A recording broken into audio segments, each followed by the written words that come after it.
teman saya rata-rata perempuan sih. Iya. Teman doang, nggak lebih. Permisi. Chris, Ayo. datang teman-teman lu gimana Chris hari ini? Chris? Happy.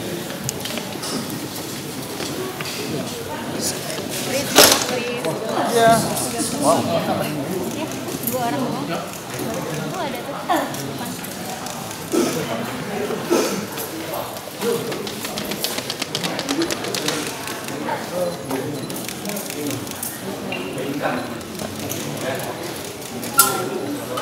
Yuk. Neng. Datang juga sih, Neng.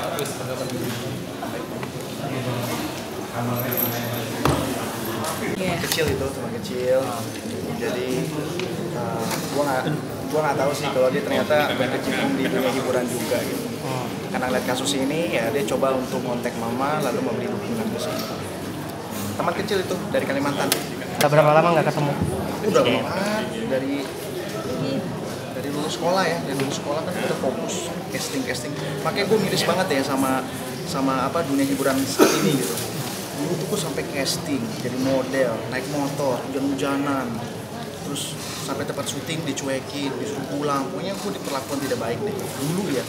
Tapi sekarang orang mau jadi artis tinggal bikin sensasi aja bisa jadi artis gitu. Miris gue sebenarnya sama dunia hiburan saat ini. Kayaknya lu kalau mau booming, lu ribut aja sama artis gitu. Lu mau booming, ya lu fitnah aja orang, fitnah ini. Udah lu jadi artis deh.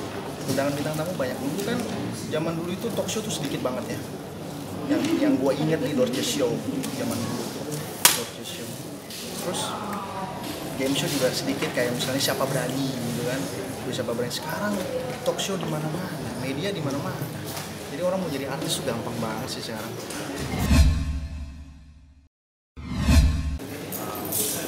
Mana yang jelas sih, gue ngerasa semua teman-teman yang punya kasus berantem biasanya nggak sampai ke persidangan. Pasti akan selesai di kepolisian aja. Cuman mungkin ini kasusnya beda daripada yang lain kayaknya ya. Jadi mau nggak mau saya harus ikuti persidangan sampai 2 kali dan jangka waktu yang dekat sekali. Nggak masalah sih, mungkin ujian untuk naik kelas sih saya ada. Ntar kita lihat aja deh karir saya bagaimana habis ini. Mudah-mudahan sukses, diberikan keberkahan rezekinya dan ya semakin dekat juga dengan wartawan-wartawan. Ya, saya dari awal juga paham. Dari awal tuh saya udah optimis dan bukti pencabutan BAP itu sebenarnya sudah tidak ada dan saya udah ketahui pas P21 sebenarnya. Cuman saya kan menutupi aja di depan kalian. Dan akhirnya terbukti bukti pencabutan BAP itu tidak pernah ada seperti itu.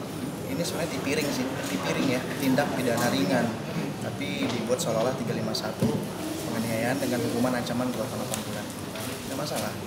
Kalau soal itu nanti saya putuskan setelah ini selesai ya. Cuman jelas saya banyak kerugian, saya sudah 4 bulan di dalam penjara, saya sudah ganti rugi, saya sudah banyak kehilangan usaha saya, materi saya, peluang pekerjaan, nama baik, terus waktu saya bersama keluarga juga tersita ya. Jadi di sini saya posisi yang paling dirugikan. Saya terdakwa yang paling dirugikan. Oke baik. Jadi begini loh ceritanya. Ketika saya ditahan di tanggal 24 Juli, tanggal 22 Juli saya diperiksa, lalu saya bikin surat penahanan pada tanggal 25 Juli. Semua penyidik memberikan saya arahan. Jalan satu-satunya dalam kasus ini supaya cepat selesai adalah lakukan perdamaian. Itu yang saya katakan. Akhirnya saya langsung menghubungi mama semua keluarga untuk temui lapor. Kita akan berdamai. Dia maunya bagaimana? Nah, ketika didatangin oleh ibu saya dan juga Mbak Mijan yang kalau saya itu tanggal 28 Juli ditemui oleh ibu saya dan Mbak Mijan rekan dari saya juga di daerah Senopati, tepatnya di Montis tuh. Ada sepanjang daerah Senopati itu ada kafe bagus namanya Montis. Mereka ketemu di sana, maka di hari yang sama ibu saya datangin saya ke Resmo memberi kabar apa hasil perdamaian itu. Nah, ketika ibu saya menyampaikan, saya cukup kaget sekali karena di sini pelapor meminta sejumlah uang sampai 1 miliar rupiah. Nah, di situ saya langsung curhat kepada polisi yang menangani kasus saya ini, Resmo Mindir 4. Nah, saya meminta bantuan untuk Pak Polisi, mohon sekali kalau bantuannya menjadi penengah dari kasus saya ini. Pihak keluarga sudah bersedia menghubungi tadi, cuma di sini permasalahannya pelapor meminta uang 1 miliar rupiah dan saya tidak punya uang sebanyak itu. Langsung hitungan menit saya langsung digiring dari hati, saya juga nggak ngerti. Ketika saya melakukan curhatan itu kepada penyidik, saya langsung dikirim ke Dikati, tangan saya langsung diikat pakai plastik yang putih itu. Ya udah, karena saya di dalam unit respon itu saya bertahan 3 hari. Kenapa saya bisa 3 hari? Karena memang kita memberikan kepada penyidik suatu keyakinan bahwa kita akan melakukan perdamaian. Posisinya saat ini pelapor berada di Bali, jadi kita tunggu dia pulang dulu ya Pak, dan polisi mengiyakan. Ketika pelapor pulang ke Jakarta, ibu saya mengasih kabar. Ibu saya sudah dapat kabar, ke respon saya dapat kabar biaya damainya 1 miliar. Nah di situ saya meminta polisi untuk membantu saya, tapi nggak tahu kenapa saya langsung kirim ke Polda. Tadi hasil persidangan tadi sudah cukup jelas ya, bahwa kami anggap ada semacam rekayasa dalam kasus ini. Harusnya pasal 352 yang dikenakan pada terdakwa Wakil Satat ternyata digunakan pasal 351. Ya tadi juga berdasarkan keterangan ahli tadi juga disebut seperti itu ya, bahwa korban itu masih dapat menjalankan pekerjaannya, masih menjalankan aktivitas sehari-hari. Jadi itu tadi. Lalu hal-hal lain saya kira cukup jelas ya. Ada semacam penyeludupan hukum menurut kami. Dan tentu kami tidak hanya berhenti di sini, kami akan terus berusaha melaporkan pihak-pihak yang kami anggap melakukan satu tindakan yang tidak profesional. Pasal dakwanya kan 351, ancamannya itu 2 tahun 8 bulan. Nah, yang sebetulnya itu pasal 352 yang ancamannya cuma 3 bulan atau tindak pidana ringan, kira-kira seperti itu.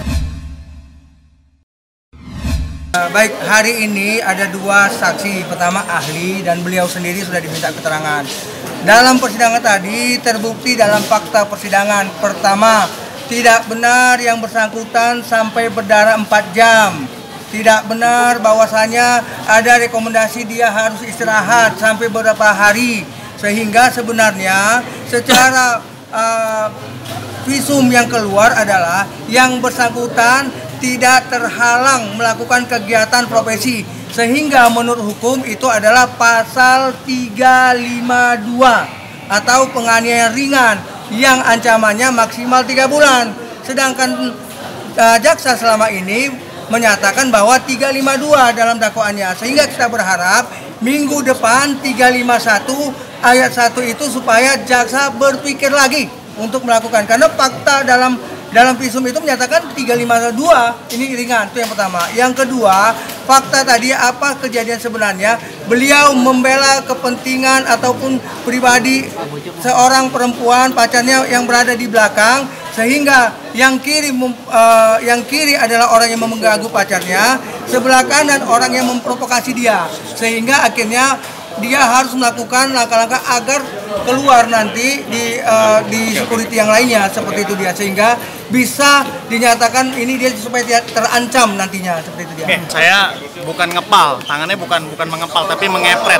Nah, yang mengepret. Tangan terbuka, jarinya terbuka. Soal deviasi hidung itu gimana, Chris? Ya, itu saksi ahli yang bisa menjelaskan. Udah ya? Chris, termasuk juga tadi sidang lo gimana, Chris? Hah? Selesai dulu. Sidang lo Berkepanjangan terus. Iya, masih berkepanjangan. Udah biasa. Kemarin juga gitu.